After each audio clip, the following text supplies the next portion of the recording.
Viska til frelsis, 27. kafli, andleg vakning. Eftir að sálin hefur lifað mörgum lífum hér á jörðinni, í mörgum ólíkum löndum og í ólíkum líkumum og hefur upplifað og lært það sem jarðneskt líf hefur upp á að bjóða, þá kemur svo tími að sálin fer að leita uppruna síns.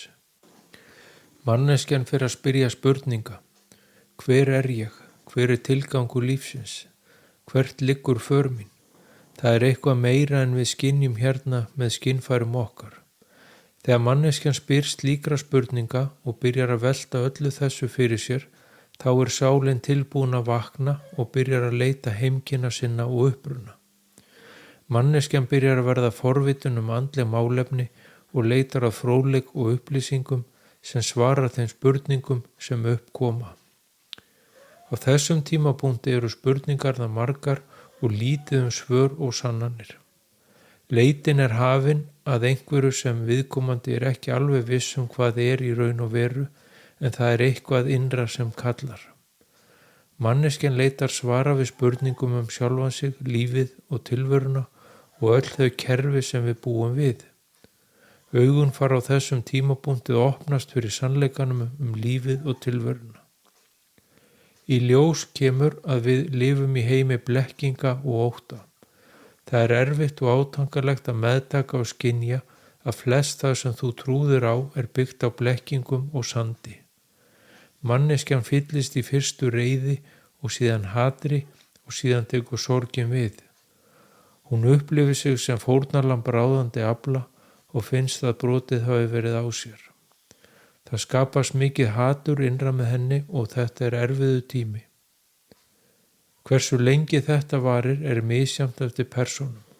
Sumir hverjir fara ekki lengra á þessu æviskeiði en halda förinni áfram síðar. Þessa för kalla margir andlega vakningu. Sá sem heldur áfram förinni byrjar að leita inn á við og byrjar að skoða sjálfan sig og greina og einstaklingur vakna til sjálfsmeðvitundar.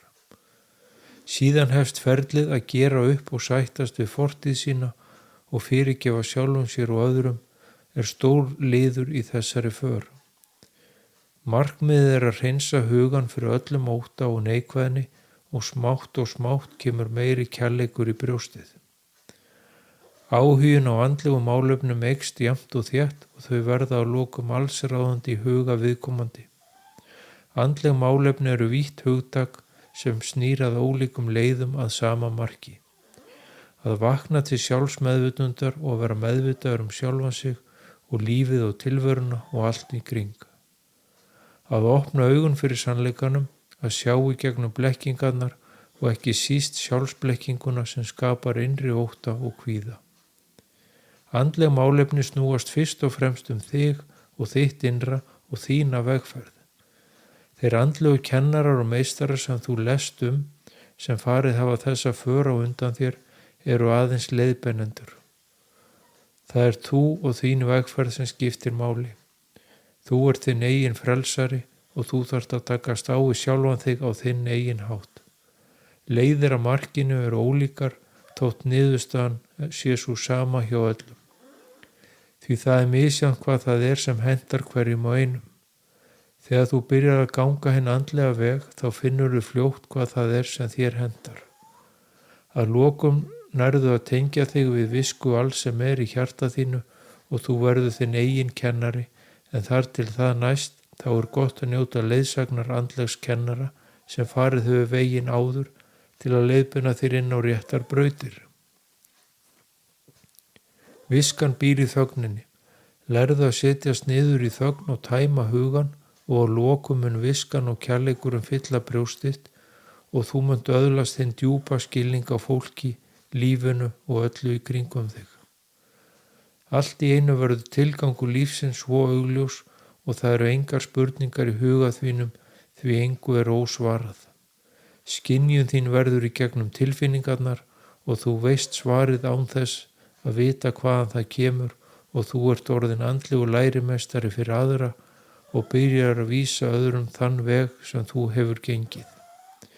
Þannig hefur andleg viska gengið mann fram að manni í 1000 ára og mun gera enn. Ekkert var stöðvað kærleikan og hver sá sem er tilbúin að taka við honum í hjarta sitt verður ljós heimsins og mun bera kærleikan áfram til komandi kynslóða. Hið góða sigrar hið illa að lokum og sannleikurum mun ávallt birtast og komi ljós. Sannleikurum mun birtast þeim sem hafa augu sem sjá. Kærleikurum mun koma til þeirra sem eru tilbúnir að taka á móti honum í hjarta sínu. Opnaðu augu þín fyrir sannleikanum og hjartað fyrir kærleikanum og kenndu öðrum að ganga sama veg. Fyrst vaknar löngunin í brjóstinu, síðan trúin og loks muntu upplifa kærleika alls sem er. Á veginum verða margar hindranir og freistingar sem munu reyna að fá þig til að snúa við og gefast upp, en vertu ávallt hugrakkur og staðfastur og þú muntu upplifa kærleika Guðs í hjarta þínu.